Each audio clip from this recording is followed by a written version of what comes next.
is to provide the ability to revoke citizenship when it was wrongfully obtained.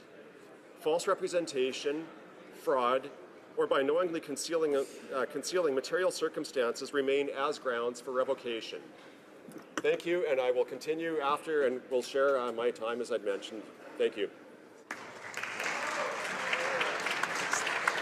Statements by members. The Honourable Member for St. John's East. Madam Speaker, Newfoundland and Labrador was honoured this past Heritage Day when the Minister responsible for Parks Canada announced a number of historical honours bestowed on sites and people from our province.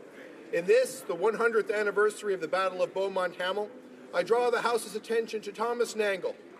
Padre, as he was affectionately known, was Roman Catholic chaplain to the beloved Royal Newfoundland Regiment. He enlisted following the tragic losses at Beaumont-Hamel and succeeded in having Newfoundland's efforts in World War I commemorated both in Europe with the Trail of the Caribou and in St. John's with the National War Memorial. On behalf of St. John's East, I thank Parks Canada for their work and encourage everyone to learn more about the sites, events, and people of national historical significance at the Parks Canada website, including our dear Padre, Thomas Nangle. Thank you. The Honourable Member for Saskatoon University. Madam Speaker, I rise today to recognize one of my constituents. Born in Prudhomme, Saskatchewan, Denise Hunjay Roth has brought zeal to everything she has touched in life. A teacher in the Saskatoon Separate School Division, she brought passion to her mission of teaching students. It was, however, during her time at university that she first became known for her passion for defending human life. Denise is known for volunteering countless hours working with Campaign Life Coalition and the Euthanasia Prevention Coalition, praying in front of hospitals and organizing demonstrations to support the sanctity of life from conception to natural death. This passion has also led her to an active role in politics, first with the Liberals for Life campaign and then later with Conservative campaigns in Saskatoon. Married to Louis Roth in 1982, mum to Gregory and Jonathan, mum-in-law to Elizabeth, and grandma to 4-month-old Olivia. Family life is central to her. Denise, by God's grace, we pray that everything goes well with your current battle, and we will see you again this year, curling, politicking, protesting, and praying in the way that only you can. The Honourable Member for Thunder Bay, Rainy River. Mr. Speaker, last week I was fortunate enough to visit St. Elizabeth Elementary School in Thunder Bay, the same school I attended growing up. There I met Mr. Cameron's grade 5 and 6 class and learned about the Make a Difference campaign, otherwise known as MAD, which encourages individuals of all ages to give back to their communities. The students have been making a difference in the city of Thunder Bay through acts of kindness such as shoveling driveways and volunteering at our local homeless shelter. Today, in honor of the dedication shown by Mr. Cameron's class, I pledge to join MAD by consciously choosing to perform acts of kindness in my community. I invite the Honourable Member from Louis St. Laurent and all my peers in the House of Commons to join us as we set out to prove that a kind gesture, great or small, can make a world of difference. Merci beaucoup. The Honourable Member for Desnethi, Mississippi, Churchill River. Mr. Speaker, last month I was visited by a delegation from the Saskatchewan Association of Rural Municipalities. I thank them for taking the time to visit me. Their issues were very familiar to me as a northern resident. To participate in Canada's economy, the rural and remote northern communities require access to diverse markets, access to services, access to training and educational programs, and access to the internet and cell phone services. We in the North learn to adjust to life without services and employment.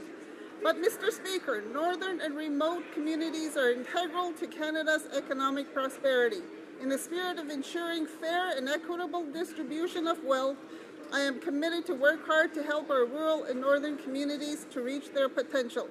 This means pushing the government to increase infrastructure spending and create jobs. After years of conservative cuts, it's time for the government to invest in our northern communities. Honorable Député de Gatineau. The Honourable Member for Gatineau.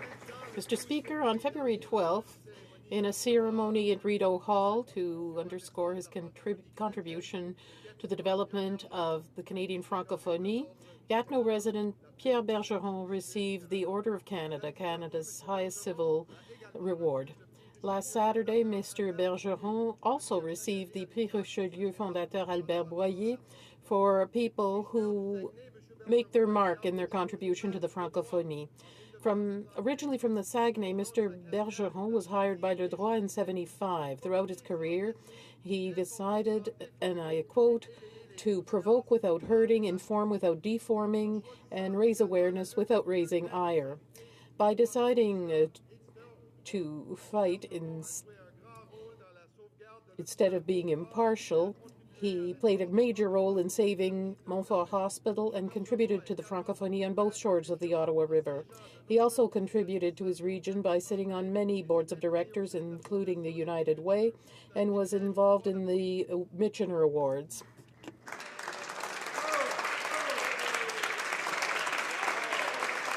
The honourable member for Dufferin-Caledon. Mr. Speaker, I'd like to congratulate the Caledon Chamber of Commerce on its 30th anniversary. The Chamber has been the voice of good business in Caledon by consistently providing excellent programs and services to its members since 1986, as well as always being a strong advocate on behalf of the business community to all levels of government. The Chamber has also been an engaged and active member of the larger Caledon community. It has done this through events such as the annual Caledon Home and Lifestyle Show, which showcases many outstanding local businesses while providing residents with the opportunity to discover and support these local businesses, which benefits our community immensely. On behalf of the residents of Dufferin-Caledon, Mr. Speaker, I would like to sincerely thank the Caledon Chamber of Commerce for its countless contributions to our community and to wish it another 30 years of business. Thank you very much. Excellent. The honourable member for Don Valley East. Mr. Speaker, on March 5, 2016, I hosted an International Women's Day Town Hall at the Don Way Baptist Church in my riding of Don Valley East. The event was well received and attended by a great number of women and men. The participants were pleased to learn about our Liberal government's initiatives in the areas of economic equity and gender parity. I would like to thank Reverend Darrell McGuire for reminding us that it is women, that is our mothers, who nurture society. His example of his mother and the influence she had on his life were uplifting. It is important to recognize the achievements of women and know that there is still so much to be done to promote gender equity in Canada and across the world. On my behalf and on behalf of all those who participated in the event, I would like to thank Reverend McGuire and his team for their wonderful hospitality. I look forward to working with all members of this House as we move towards greater empowerment of women and girls in Canada. Thank you. On behalf of the Nickel Belt. Honourable member for Nickel Belt. Mr. Speaker. To recognize and congratulate a young student from Nickel Belt Riding, Sophie Menaud, a grade 10 student at École Secondaire Hanmer. On February 23rd, Her Excellency the Right Honourable David Johnston, Governor General of Canada, presented Mrs. Menaud with a prestigious award, the Governor General's Caring Canadian, an award for her many hours of charity efforts within her school and community. Since the creation of the We Care Service Club at her high school, Sophie Ménard has been one of the pioneers of the club that continues to contribute to the development of this youth group. She's participated actively in United in Silence, the Coldest Night of the Year, We Day in Ottawa, and many fundraisers, both local and international, at Enfantraide, Vale Hospice, and Samaritan Centre. Are dedicated to helping others. Their commitment and enthusiasm is truly inspirational. Thank you, merci, Miigwech. The honourable member for Caribou, Prince George. Thank you, Mr. Speaker. I'd like to draw to the attention of this House to an explosion and fire at one of my region's largest employers, the Quesnel West Fraser Mill. Thankfully, no one was injured in last night's explosion, but the unfortunate truth is that we're no strangers to the loss of life in the Caribou region. In 2012, in my riding and that of my colleague from Skeena Bulkley, we experienced and mourned the loss of 4 lives in 2 separate occasions due to mill explosions in Burns Lake and Prince George. Numerous others suffered from injury and continue today dealing with the healing process both emotionally and physically. It was these very communities that banded together in a time of terrible tragedy and exemplified the true pioneer spirit that has come to define our character from the North. To my friends and family back home in Quesnel, my thoughts and prayers are with you today. And I ask that all members in this House take a moment to remember those that have lost lives in workplace incidents and the families that continue to carry forward in their memory. Remember.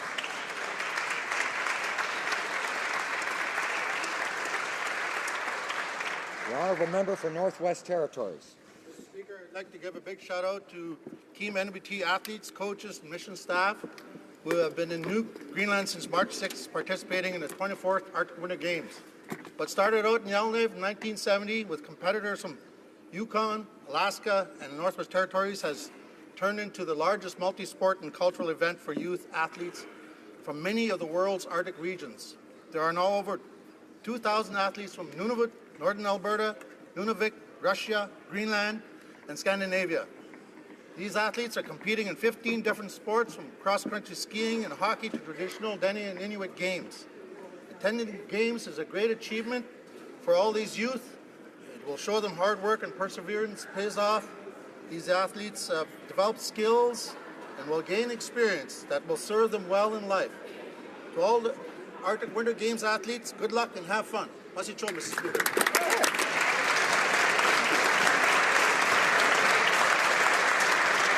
The honourable member for Parkdale High Park. Mr. Speaker, I rise today to commemorate the 57th anniversary of the Tibetan National Uprising. On March 10, 1959, thousands gathered in front of the Potala Palace in Lhasa to rise up against injustice in Tibet. That year, His Holiness the Dalai Lama, an honorary citizen of this country, and 100,000 other Tibetans became refugees. Mr. Speaker, His Holiness and thousands of other Tibetans are now seeking a path of return. They are pursuing an approach called the Middle Way. The Middle Way seeks nothing more than greater autonomy for Tibet within China. It is an approach that would peacefully resolve the issue of Tibet and bring about the stability and coexistence between the Tibetan and Chinese peoples based on the concepts of equality and mutual cooperation.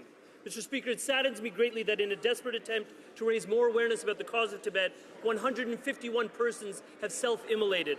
Those deaths should never have been necessary. On the 57th anniversary of the 1959 uprising, it's up to all of us to focus on raising awareness about the Tibetan cause. Thank you, Mr. Speaker.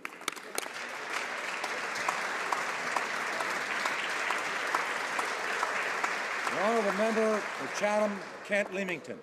Thank you, Mr. Speaker. On Tuesday, February 16th, the community of Chatham, Kent, Leamington lost a great citizen, Anthony Tony Jedlinski. Tony was born in Augustau, Poland in 1940, the beloved husband of Carolyn, the loving father of Katie, Lisa, and Monica. He was an active member of Our Lady of Victory Church in the Polish community. He served as president of the Chatham Polish Canadian Club for over 30 years. He was a denturist and owned and operated Chatham Denture Clinic. I met Tony 45 years ago when, as a new Canadian, he would gas up at my father's Shell station and teach me my first Polish words. I saw Tony most recently at the 75th anniversary celebration of the Polish Canadian Club. Tony worked tirelessly to preserve the language, culture, and traditions of the Polish community. In fact, the club traces its roots to an original group of pioneers who settled in Chatham in 1940. I take this opportunity to give my deepest sympathies to his loving family and friends. He will be truly missed.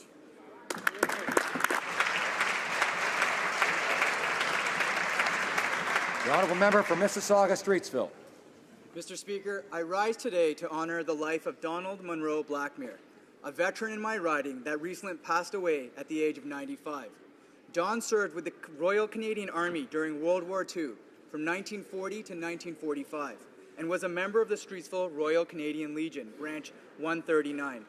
In 2015, Don was appointed a Knight of the National Order of the Legion of Honor by the request of the French government for his service to the liberation of France. His bravery and service to our country will not be forgotten. Mr. Speaker, I ask that all members of this House join me in honoring the courageous life of Donald Blackmere. Thank you.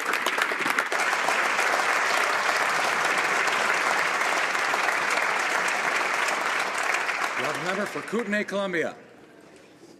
Mr. Speaker, I rise in the House today to recognize the work of 14 of my constituents who have recently been honoured by the Governor-General with the Caring Canadian Award, including Robert Leonard Cutler, Dolly Caitler, Donna Kutzner, Eric Kutzner, Heather Moore, Tana Patterson, Gertie Brown, Julie Ewashin, Thelma Johnson, Christine Munkerud, Turjay Munkerud, Nicole Nielsen, Jean Sirotuk, and Merv Sirotuk.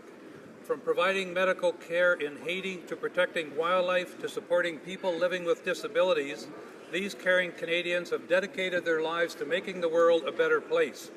I also want to honor two more of my constituents who will receive medals of bravery for their rescue efforts, Constable Kevin Johnson and Michael Robert Henderson. Sincere thanks to all of you for your important contributions to Kootenay, Columbia, and to Canada. Honourable Member for Leeds, Grenville, Thousand Islands, and Rideau Lakes. Mr. Speaker, I'm pleased to announce that Brockville, Ontario, in my riding of Leeds, Grenville, Thousand Islands, and Rideau Lakes, is on the top 10 list for Craft Hockeyville. I congratulate everyone involved and encourage all residents of the riding and anyone else who wishes to help support Brockville's efforts to vote. The first round of voting begins this Sunday and closes on Monday. The second round of voting is the following weekend on Sunday and Monday. Go to www.khv2016.ca to vote. And remember, vote early and vote often. I was pleased to be able to support the community's efforts recently when I participated in the Brockville Winter Classic weekend and the Montreal Canadiens NHL alumni hockey game that raised more than $40,000 to help put a roof on the outdoor arena. The winner of the Hockeyville contest will receive $100,000 towards arena upgrades. Vote Brockville. Honourable Member for Moncton Riverview Diet. Mr. Speaker, on behalf of the members for Ottawa-Vanier, I wish to say this. Patients and families living with rare diseases are visiting Parliament today with the Canadian Organization for Rare Disorders. In the context of International Rare Disease Day, which was February 29th, I would like to congratulate the organization for its continuing efforts in raising awareness around the country. 3 million Canadians are affected by a rare disease, 2/3 children. These diseases are often life-threatening or severely debilitating. Our dear colleague from Ottawa-Vanier knows firsthand about the significant challenges of such a rare condition. They are an unaddressed public health issue in Canada. I want to thank my colleagues in the House for wearing a yellow scarf today to recognize the efforts of rare disease advocates and the courage and determination of patients and families. Now let's all do our part to improve the lives of people with rare disorders. Thank you.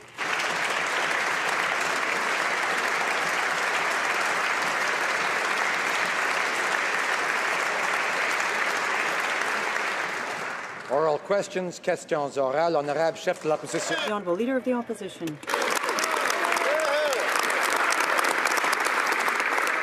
Mr. Speaker, while the Obama administration has rejected Canadian pipelines, they've lifted the export ban on their own U.S. soil and approved massive expansion of U.S. pipelines. The U.S. is not only our biggest energy customer, they're now our biggest competitor. For any climate change agreement to work, the playing field must be level. Can the Prime Minister guarantee Canadian energy workers he won't put them behind the 8 ball by implementing new measures here at home that the U.S. has no intention of implementing themselves? The Honourable Minister of Natural Resources. Speaker, the Prime Minister has said many times and in this House that moving Canadian resources to market is a priority for him personally and for the Government of Canada. And the best chance for that to happen is to have a credible regulatory process that unfortunately was not the case with the previous government, but is now in place to give us a result that we all want, Mr. Speaker. The Honourable Leader of the Opposition. Well, Mr. Speaker, how important is energy to this government when the Energy Minister isn't even invited to go to Washington?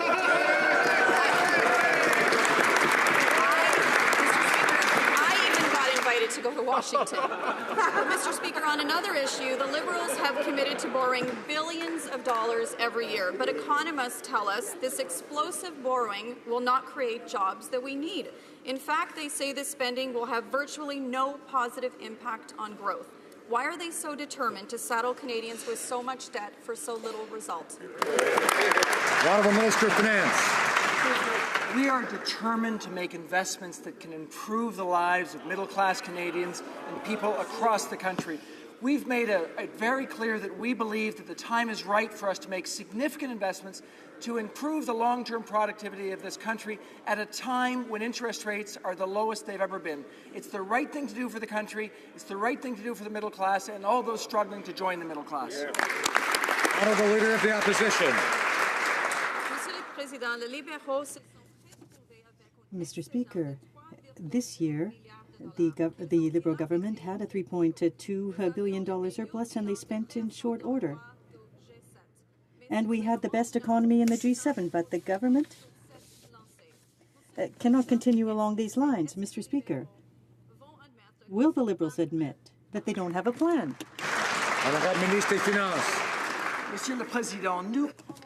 Mr. Speaker, we are starting with the deficit. We started with the deficit left to us by the Conservatives. Plus, there are billions of dollars in debt left by the Conservatives before us. Now, we have a plan to grow the economy, a new plan that will help Canadians across the country with a level of growth that is higher for the future. The honourable member for Lac-Saint-Jean. Mr. Speaker, here's what the Montreal Economic Institute said this morning. Federal government deficits will not stimulate the Canadian economy. The government inherited a surplus for the current year, and now the deficit is expected to hit $18.4 billion. Now, I know they don't like the figures, but those are the facts, Mr. Speaker. $18.4 billion in deficit. So I'd ask the Minister of Finance, who seems to have lost control over his finances, just how high the deficit will go. Give us a number, please. The Honourable Minister of Finance. Mr. Speaker, here are the facts. We started with a deficit. We have more debt left by the Conservatives. Fortunately, we have a plan to help Canadians across the country with the level of growth that will be higher. This way, in the future, we will have a more robust economy for Canadians across the country. The member for Lac-Saint-Jean. Mr. Speaker, Canada is not in a recession, so it's not time to borrow money that will have to be paid back by our children and grandchildren. Allow me to once again quote the Montreal Economic Institute. The best way to stimulate growth is to remove obstacles for entrepreneurs and innovators by reducing taxes and the regulatory burden. And of course, on this side of the House, we agree with that, Mr. Speaker. Mr. Speaker, can the Minister of Finance tell which taxes that he will hike in order to balance the books? The Honourable Minister of Finance. Mr. Speaker, our plan is to invest across Canada in infrastructure, investments in innovation. This way, we will improve our growth levels for the future. That is our plan. It's exactly the contrary to the plan of the other parties during the campaign, where they wanted to cut at all costs to change the situation. We are in a much more difficult situation at present. Westminster Burnaby.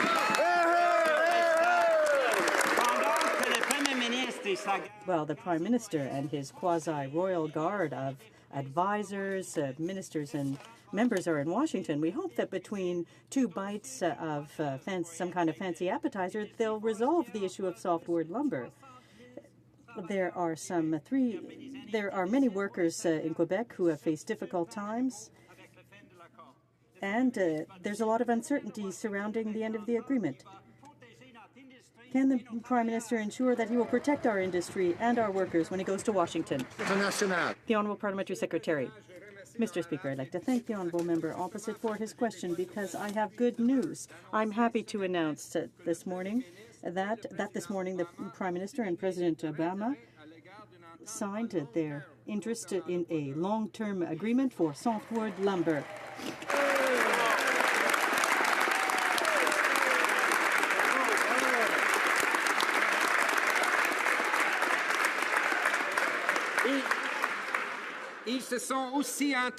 They also agreed, Mr. Speaker, that the ministers will intensively examine The new Westminster Burnaby.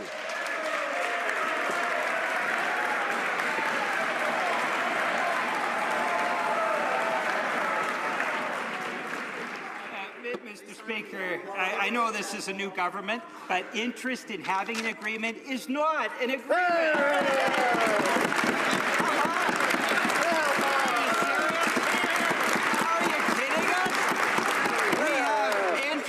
Agreement, and that's all they have to announce. I mean, we're glad that the Prime Minister is having a good time down in Washington, but there are things that he should be fighting for, and one of them is Canadian jobs.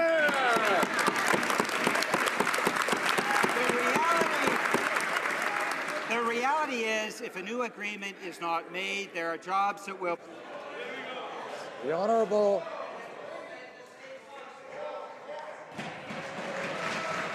Parliamentary Secretary. I'm also pleased to finish the announcement, Mr. Speaker, which is the Prime Minister and President Obama have instructed their ministers to examine in an intensive fashion all the options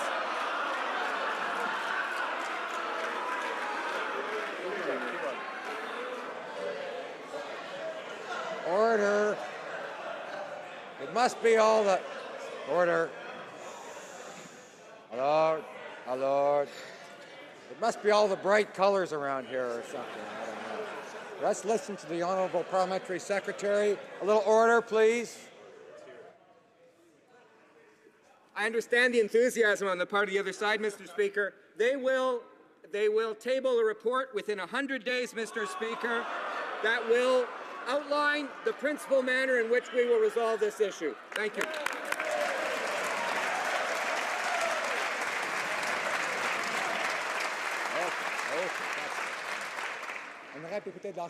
The Honourable Member for Hochelaga. Today's report from the correctional investigator highlights some troubling issues. In particular, the shocking rise in the number of Indigenous people in prison. Over the past 10 years, the number of Indigenous inmates has rocketed by over 50%. This is another legacy of the federal government's systematic underfunding from education to social services to housing to economic development. What is the government's plan to finally turn around decades of neglect for Canada's First Peoples? Secrétaire parlementaire pour la sécurité publique. Thank you, Mr. Speaker. We welcome the recommendations from the correctional investigator. We will be cooperating and working on improving the situation. We are aware of the situation surrounding Indigenous peoples, and we will be working on this. Honourable Member for Hochelaga. Mr. Speaker, the correctional investigator tabled an alarming report today. In the past 10 years, the Indigenous inmate population has gone up by 50%. In addition, 37% of incarcerated women serving a sentence of more than 2 years are Indigenous women. The obligation for the correctional system to take into account the Indigenous reality is not being respected. Can the Minister of Public Safety tell us what his plan is, his action plan is, to correct the situation and honour this obligation? Does he have a plan, and when will he tell us about it? Secretary Parliament. The Honourable Parliamentary Secretary. Thank you, Mr. Speaker, and thank you for the additional question. I would add to this that we are also aware of the fact that the Indigenous issue has, there are more Indigenous people in prison.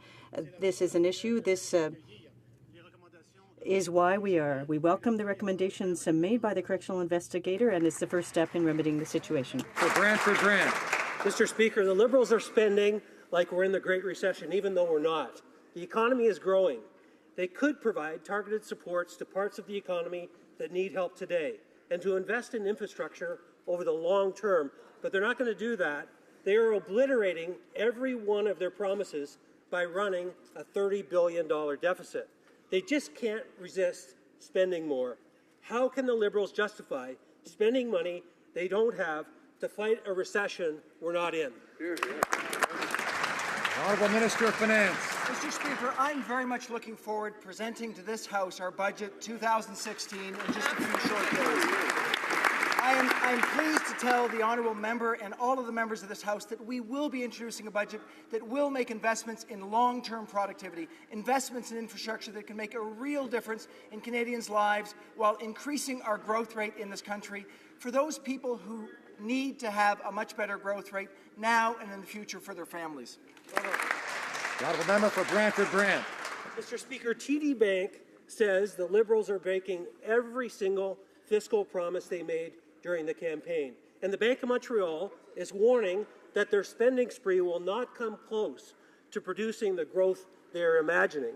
Can the Finance Minister confirm that his fiscal plan is to blow the bank, blow through all of his fiscal promises, and then cross his fingers that the budget will somehow balance itself?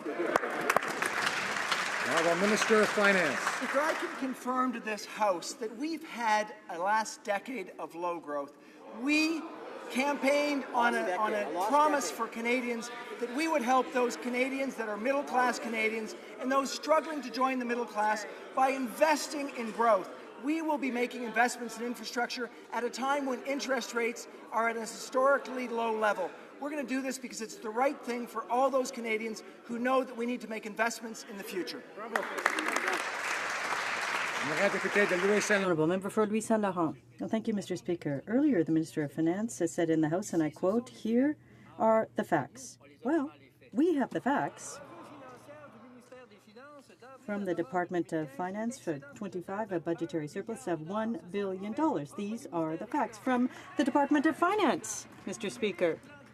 What's the government's plan for the future? A deficit of some 150 billion? Is the government aware that by indebting our children, we won't be generating wealth? The real generation of wealth comes from helping our SMEs. The Honourable Minister of Finance. Mr. Speaker, the only people who think that the Conservatives left a surplus are the Conservatives themselves. 2 months, 6 months, that's not an entire year. For 2015-2016, we will have a deficit. That was our starting point. We will be making investments to grow the economy, and that way we will be in a better position in the future. Member for Louis Saint Laurent. The only person in the Department of Finance who doesn't think that there's a surplus is the minister himself, not the Conservatives. Come on.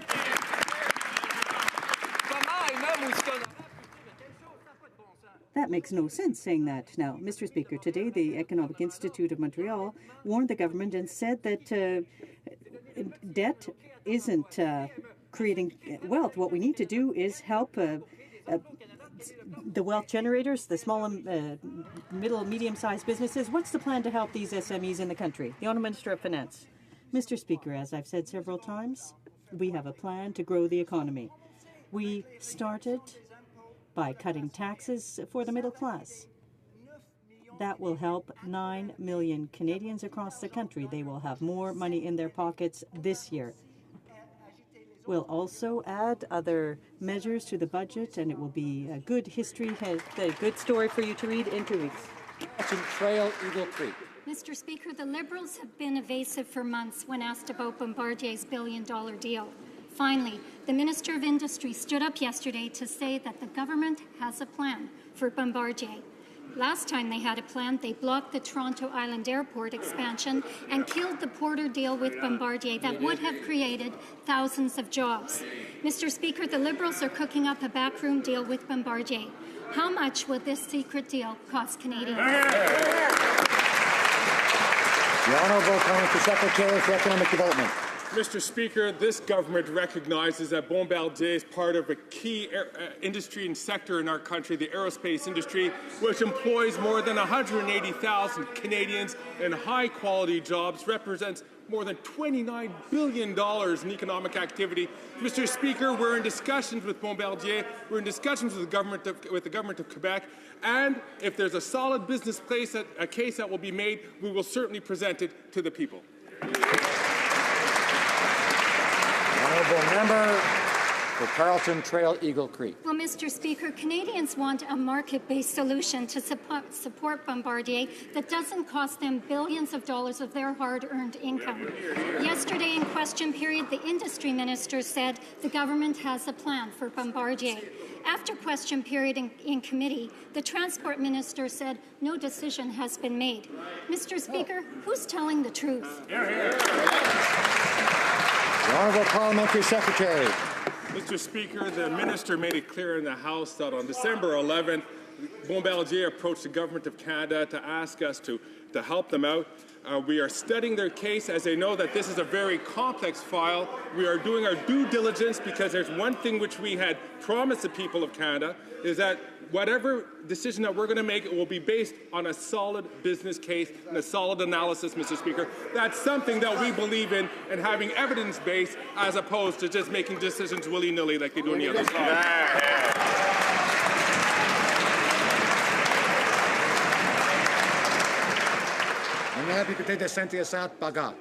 The Honourable Member for Saint-Hyacinthe-Bagot.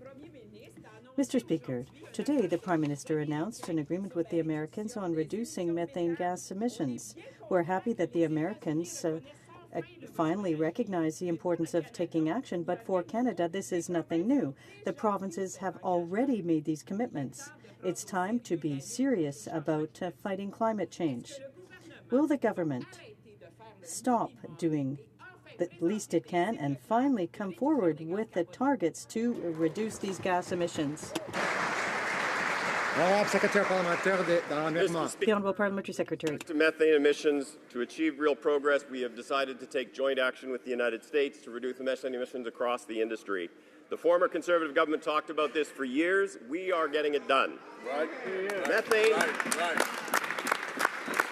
Methane is a potent greenhouse gas emission with a global warming potential 25 times carbon dioxide.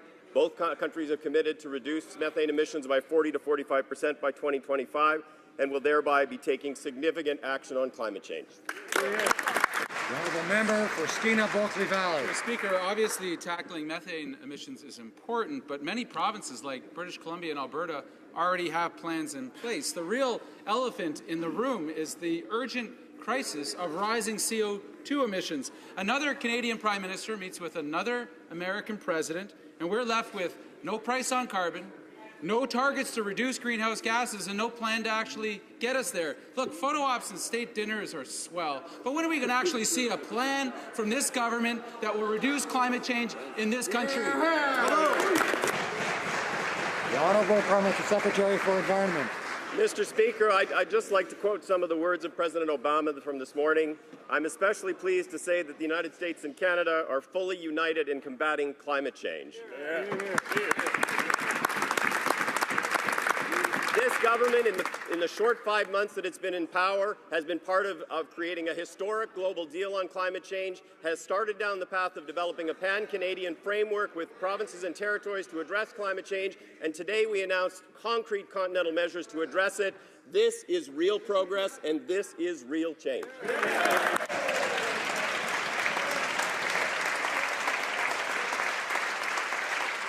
Honourable Member for Kamloops Thompson Caribou.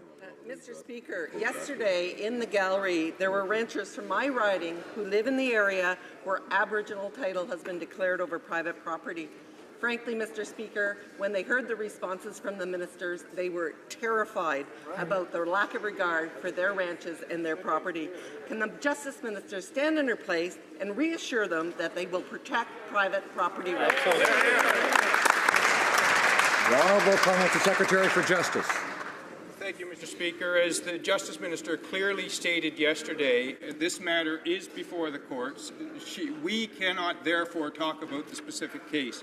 What we can say is that the Minister is working collaboratively with the Minister of Indigenous and Northern Affairs on the issue of negotiating and settling the land question in BC. Our government's approach will reflect our commitment to the goal of reconciliation and to our renewed nation-to-nation relationship with Indigenous groups based on recognition of rights, respect, cooperation, and partnership. Honourable Member for Kamloops Thompson Caribou. Mr. Speaker, recognition of rights is incredibly important, but also is recognition of private property and those case is successful, private lands within the City of Kamloops, as well as other municipalities, Sun Peaks Resort, the university, this is huge. The Premier of the province is very concerned.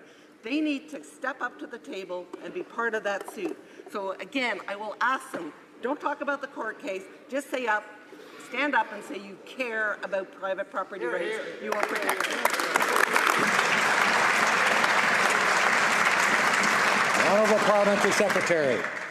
Mr. Speaker, the issue of private property rights and the issue of Aboriginal rights are before the courts, and it would be highly inappropriate for us to talk about this court case and about the matters that are an issue in the court case in this chamber.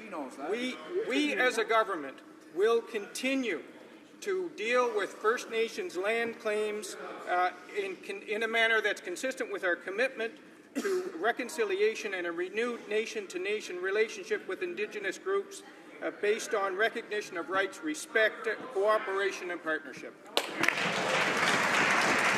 The honourable member for Chilliwack-Hope. Well, Mr. Speaker, the Minister of Justice has abandoned private property owners in British Columbia. There is a court case in BC that, if successful, will place Aboriginal title over privately held lands for the first time in Canadian history. The Premier of British Columbia is not hiding behind the courts. She's joined with us and has taken a stand to protect private property. Will any one of the 17 Liberal MPs from BC stand up for British Columbia, or do they believe that Ottawa knows best when it comes to private property rights?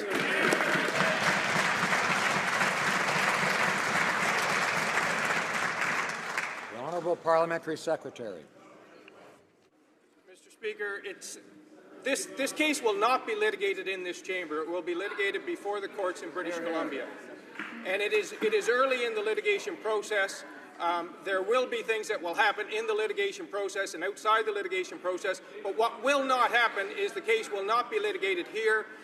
All matters pertaining to Aboriginal land claims will be dealt with in an atmosphere of respect and a renewed nation-to-nation relationship. That will Honourable member for Chilliwack-Hope. Mr. Speaker, a Canadian is a Canadian is a Canadian, and private landowners are part of this nation too.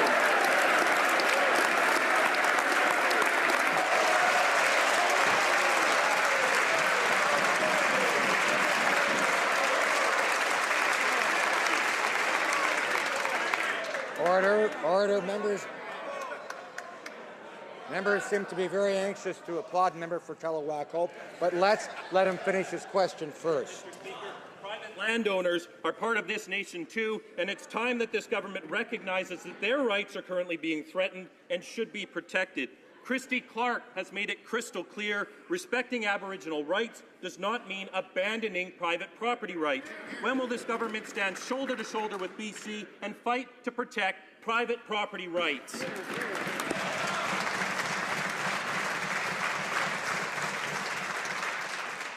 The Honourable Parliamentary Secretary. Mr. Speaker, this fight is before the courts, and the competing interests will advance their cases before the courts. The matters that are before the courts will not be played out in this chamber. All of the private interests will have an opportunity to advance their case. This is not the forum for that. With respect to Aboriginal land claims, this government is committed to a renewed relationship, a relationship that has been broken, but a relationship that will continue in the future on a nation-to-nation basis. The Honourable Member for London Fanshawe. Canadians are shocked by the KPMG tax cheat scandal, and they're outraged by this government's lack of action. Mr. Speaker, these people were caught hiding millions from the taxman, and they don't even get a slap on the wrist. While the CRA harasses charitable organizations and regular Canadians who just make a mistake on their tax forms, these millionaires get a sweetheart deal. It's not fair and it's not right. Mr. Speaker, who is being held accountable for this? The Honourable Minister of National Revenue. Mr. Speaker, the CRA is doing its job in this file. This is an active file that has not yet been closed, but let me be clear. There is no amnesty. There are not two kinds of rules. What is the reality, Mr. Speaker? The CRA discovered the strategy, checked with taxpayers, launched action before the courts. I'd like to assure this House that all Canadian taxpayers are treated fairly, no matter what their income.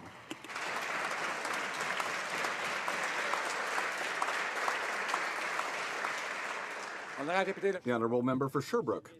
Mr. Speaker, the CRA has secret agreements with millionaires to prevent court cases. That's what's happened. And the general statements from the minister won't change anything. And the minister must take action today because Canadians are outraged by the KPMG scandal. The law should apply to everyone. It's unacceptable for rich, like millionaires at KPMG, to get off so easily. The government says it truly cares about the middle class, so now is the time to show that. Can the minister tell us what she's going to do to ensure that these companies and these individuals are held accountable? The Honourable Minister of National Revenue. Mr. Speaker, the CRA is taking measures on all cases where tax rules are not respected, and that no matter what the income of the people in question. Last year, $11.5 billion were recovered because of the CRA's actions. The government is committed to protecting Canada's tax system. We are fighting tax evasion and tax avoidance, and that's what I'm working on every day, and that's what was stipulated in my mandate letter. The Honourable Member for Dartmouth-Cole Harbour. Mr. Speaker, the Coast Guard patrols and protects our oceans and waterways, keeping mariners safe. In fact, on an average day, Mr. Speaker, they save 15 lives. Coast Guard officers need the best tools in order to do their jobs, working in often dangerous conditions. Can the Parliamentary Secretary to the Minister of Fisheries, Oceans and the Coast Guard please tell me what the Government of Canada is doing to improve its monitoring and patrol capabilities, particularly as it applies to the use of helicopters? The Honourable Parliamentary Secretary. I would like to thank the member from Dartmouth-Cole Harbour for his diligence on this file. Monsieur le Président, la garde côtière. Mr. Speaker, the Coast Guard is proud of the delivery of one of the new helicopters at Shearwater in Nova Scotia. These helicopters, made in Canada, are excellent, Mr. Speaker. They're safer, faster, and more effective than those that they are replacing, and they will be delivered early and on budget. Mr. Speaker, our government is providing with the Canadian Coast Guard with the modern equipment that they need to help all Canadians. Thank you, Mr. Speaker. The Honourable Member for Niagara Falls. Thank you, Mr. Speaker. Yesterday, I asked the Justice Minister if she was going to do what it takes to prevent convicted criminals from getting 2-for-1 or even 3-for-1 credit for time served off their sentences. Now, I'm disappointed she didn't mention the rights of victims, and her answer dealt solely with the rights of the accused, which makes no sense because this issue involves convicted criminals. So I'm going to give her another chance. Does she believe convicted criminals should receive this kind of a break? The Honourable Parliamentary Secretary for Justice. Mr. Speaker, I'd like to thank the honourable member for that question. As he knows, there has been some concern expressed by judges in courts in this land with respect to the pre-sentence custody credit arrangements. Those cases are being reviewed. There are others pending that are being reviewed. In fact, there is a comprehensive review of the criminal justice system that is underway in the department that will include these ongoing challenges and a modernization of the code that hasn't happened since 1980. The Honourable Member for St. Albert, Edmonton. Mr. Speaker, the Minister of Justice has a duty to stand up and defend the laws of the land. In at least 5 cases, Ontario judges have given extra credits to convicted criminals in direct contravention of the Truth in Sentencing Act. So when will the minister finally stand up for victims by standing up for the Truth in Sentencing Act instead of just standing up for convicted criminals?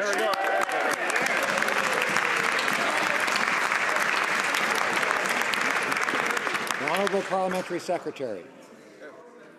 Mr. Speaker, I'd like to thank that member for the question. We are well aware of the challenges that have been launched in the Ontario courts and the judgments that have been rendered. Those judgments, as well as other cases that are pending with respect to challenges to the pre-custody credit regime in this country, are being reviewed as part of a larger review to determine the efficiency and the effectiveness of sentencing and other criminal justice matters. The Honourable Member for Markham Unionville. Mr. Speaker, The 2016 Liberal immigration scheme cuts 8,000 caregivers from coming to Canada and taking care of those in need. Canadians all over the country have benefited from this program over the past 10 years, and now they will have to suffer because of this reckless Liberal cut. Can the Minister explain to Canadians why the Liberals think axing 8,000 caregivers is a good idea? Honourable Minister of Immigration. Mr. Speaker, I am proud of the fact that Canada in 2016 will admit the highest number of permanent residents in living history. With a focus on keeping families together, helping those in difficulty, and at the same time maintaining our economic immigration going forward. And we will allow more caregivers than any year, the highest number in the last 2 years, and waiting times for caregivers will be coming down.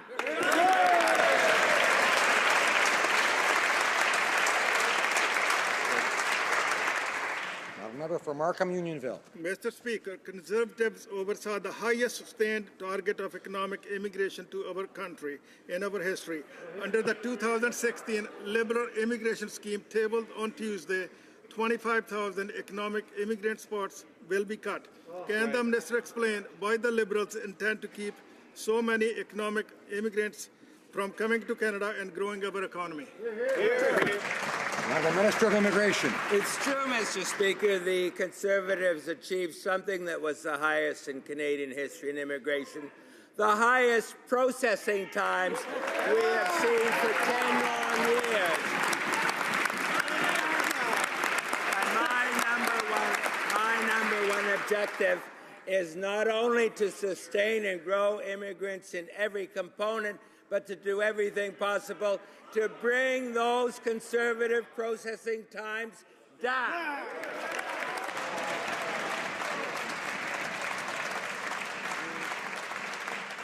The honourable member for Regina Louvain. Yesterday at committee, the President of the Treasury Board admitted that the new advisory board for Senate appointments will cost $1 million every year, and that its recommendations will be secret. That's on top of the $90 million currently spent on the Senate. It remains unelected, unaccountable, and under investigation. Why is this government pouring more money into this scandal-plagued institution rather than following the example of every provincial legislature and abolishing the upper house? The Honourable President of the Treasury Board. Mr. Speaker, I thank the honourable member for his question.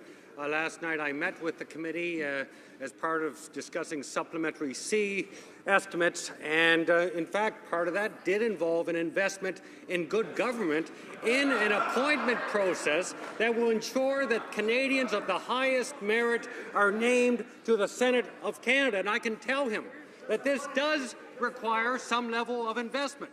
But $1 million invested in good government is significantly less than Senator Duffy's expenses, if I recall.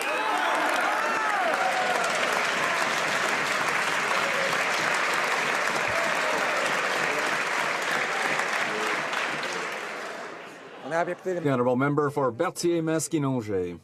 Thank you, Mr. Speaker. Since 2013, diafiltered milk has been coming into Canada from the U.S., and this is costing our producers millions of dollars in losses. That's completely unacceptable. The Liberals committed to act, and the minister has acknowledged the problem many times. We know very well that the Americans won't be happy with these changes, but, Mr. Speaker, it's time to stand up for our producers and fix this problem. What's the minister waiting for? Just apply the rules that are already in effect today. The Honourable Minister. Appreciate my honourable colleague's question, and we're fully aware of the diafiltered milk problem, and I am in full discussions with the dairy industry, and will continue to be in discussions with the dairy industry. Thank you, Mr. Speaker. The honourable member for Portage Lisgar. Mr. Speaker, every day that goes by under the Liberals, the Canadian oil industry becomes less and less competitive. The Prime Minister is doing everything in his power to hurt the Canadian oil sector. Liberals are blocking pipelines, banning exports, and introducing a carbon tax. Meanwhile, the U.S. is lifting export bans, building pipelines, selling more of their oil, and no carbon tax. When will the Prime Minister stand up for Canadian oil and jobs instead of pandering to his anti-Canadian special interest groups in the United States? The Honourable Minister of Natural Resources. Mr. Speaker, I'm sure that there are millions of Canadians and many more millions of Americans who are celebrating today as the Prime Minister of Canada and the President of the United States restart a constructive relationship of respect between the two greatest countries in the world with the longest border and the most important trade relationship. Compare that to the relationship of the former Prime Minister and the current President of the United States. Let's take a moment and delight in a reawakening of the Canadian-American relationship that will be in the best interests of Canadians and Americans.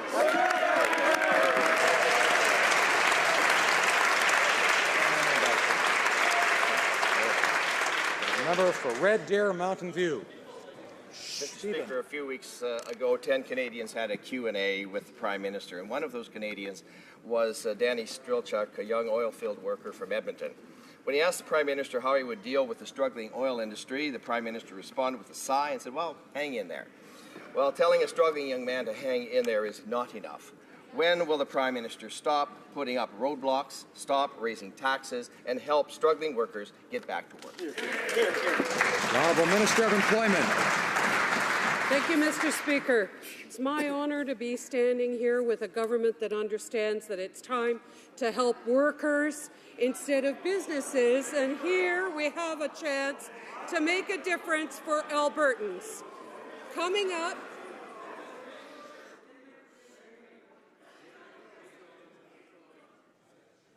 Order. Let's have a little order. The Honourable Minister of Employment has the floor. Let's listen to the answer. thank you, Mr. Speaker. What I am trying to say is that it's important for us to refocus an employment insurance system that helps workers, and that's what exactly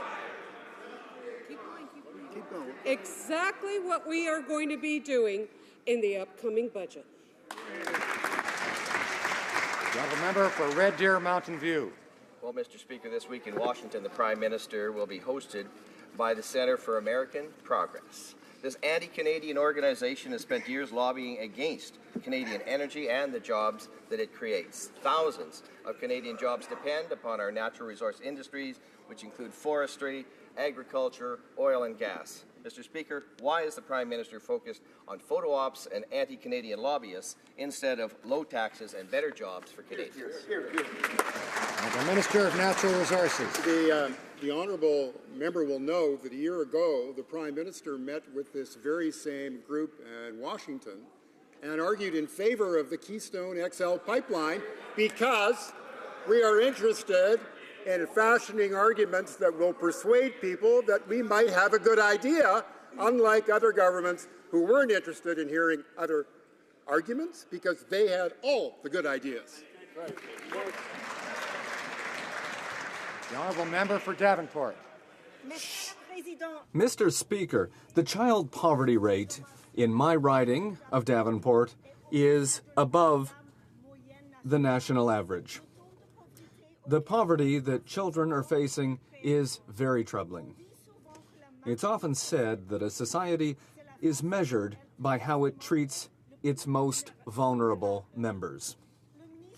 Can the Minister of Finance please inform the House of his plan to lower child poverty rates? The Honourable Minister of Finance. Mr. Speaker, I'd like to thank my colleague from Davenport for her question. I share her concern for this subject because in my riding of Toronto Centre, we have a child poverty level that is also very high. In the budget for 2016, we will introduce our Canada Child Benefit, which will help hundreds of thousands of children achieve a better life, and it will help 9 families out of 10 get a better future. Honourable member for Banff Airdrie. Well, Mr. Speaker, despite the fact that the Liberals keep claiming that they want to hold consultations on fundamental changes to our democratic process, it appears that they are, in fact, letting time make the decision. Time is of the essence, Mr. Speaker. The Chief Electoral Officer has warned that he needs 6 months lead time to be able to hold a referendum and ample time to be able to redraw riding boundaries if necessary. So is the fix in for the Prime Minister's preferred choice, or will the government be imposing their new voting system without allowing Canadians a say in a referendum? The Honourable Minister of Democratic Institutions. Mr. Speaker, I'm delighted to rise and respond to this line of questioning once again. As I have mentioned in this House, I will be working with the Honourable Government House Leader to convene a parliamentary committee to review and consult with Canadians about a wide range of options: mandatory voting, online voting, proportional representation, ranked ballot, and I'm sure the member opposite would agree that reducing such a complex conversation to a simple yes or a no answer would be a huge disservice to democracy and to Canadians.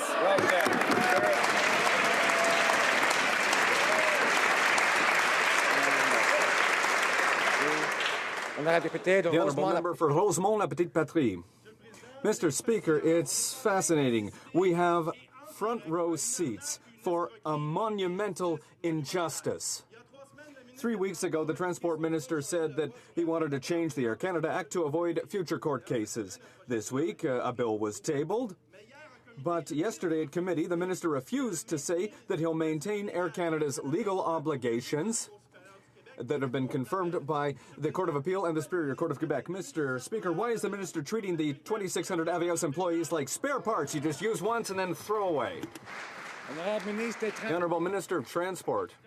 Mr. Speaker, the situation has changed a lot over the last 4 years, and I'm very happy with Air Canada's intention to buy Bombardier airplanes and to maintain those airplanes for the next 20 years in Canada. That's going to create quality jobs. That's going to create continuity for our aerospace industry. At the same time, Air Canada is speaking with the government of Manitoba once again to create jobs. That's good for the aerospace industry. That's good for quality jobs for Canadians. The Honourable Member for Cumberland-Colchester. Thank you, Mr. Speaker. As you well know, the most exciting green energy research project in Canada is taking place right now in the Bay of Fundy in Nova Scotia. 5 companies are each spending millions of dollars on different models of giant underwater turbines designed to harness the world's most powerful tides. It's practical research which can make Canada the world leader in this emerging technology. Will the government commit to making investments in training and infrastructure to ensure that Canada locks in this leadership role in this exciting green industry? The Honourable Minister of Natural Resources. I want to acknowledge the great work from the member from Cumberland-Colchester who has long led this file. We are on the edge of a global technological revolution in renewable energy, and our government will help Canadian companies lead the way. We are committed to investments in renewable energy that will deliver economic growth and clean jobs to Canadians. We have the highest tides in the world with enormous potential. I am confident Canada will be a world leader in tidal power. Excellent. The Honourable Member for Lanark, Frontenac, Kingston. Mr. Speaker, I'm going to get my ears checked because I thought I heard the Minister for Democratic Renewal say that referendums are a disservice to democracy. Now, just to be clear about this, Mr. Speaker, a referendum would take place on the option the government is putting before people. That is not too complicated to be dealt with by a yes-no answer. Now, it sure looks to me like what's going on here is like the Liberals are spinning their wheels. It takes 6 months to set up a referendum, according to the CEO. It takes 2 years to do an electoral redistribution process. If they take long enough, they can guarantee that the only option to replace first past the post is the one the Prime Minister has favoured from the very beginning. Right. The Honourable Minister of Democratic Institutions. Mr. Speaker, I'm not quite sure where the question was, but perhaps I'll take this opportunity to assure all Canadians that the process that we have committed to is an inclusive and meaningful consultation process. We will listen to Canadians in all corners of this great nation to ensure that the changes we bring forward represent and reflect their needs and our capacity as a strong democracy.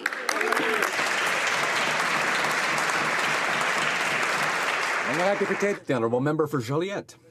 Mr. Speaker, since Quebec isn't a country, yet it's at the mercy of decisions made in Ottawa when it comes to international taxation. The CRA's decision to grant amnesty to a bunch of millionaires who hid their money in tax havens is costing Quebec revenue that it needs.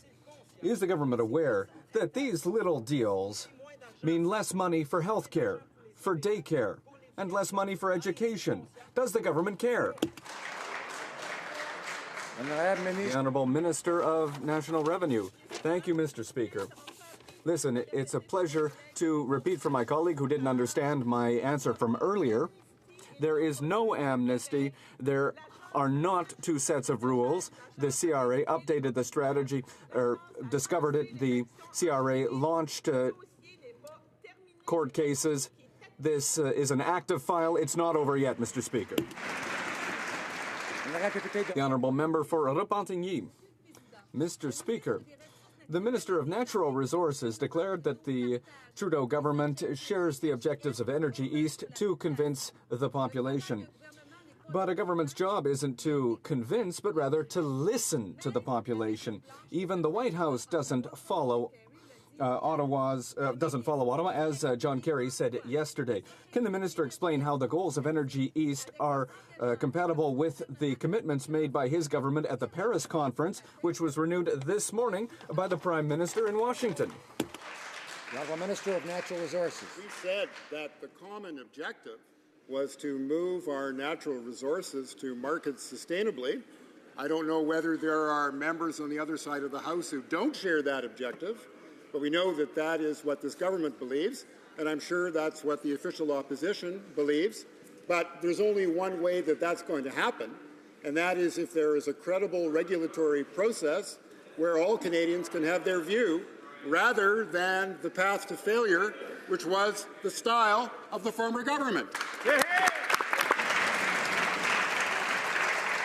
I would like to draw to the attention of honourable members the presence in the gallery of Dr. Jennifer Simmons, chairperson of the National Assembly of Suriname and the Board of Directors of Parle Americas.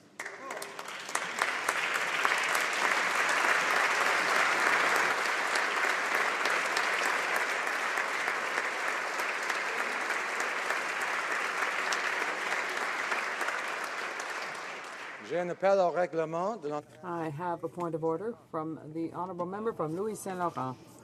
Thank you very much, Mr. Speaker.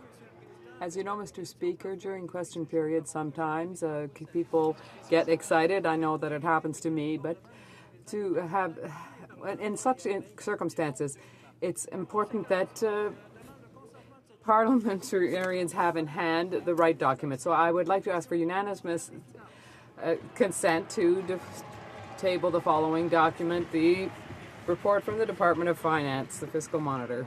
On the same point of order, I understand the Parliamentary Secretary, no, different point of order, okay. Is unanimous consent? Is there unanimous consent? No, there's unanimous consent. All right. On a different point of order, the Honourable Parliamentary Secretary to the Minister of Employment. Yes, Mr. Speaker, thank you very much. On a different point of order, I have a document from the Department of Finance from the 2006-2007 year-end budget that identifies a $13.8 billion surplus under the last Liberal government that the subsequent Conservative government turned into $150 billion.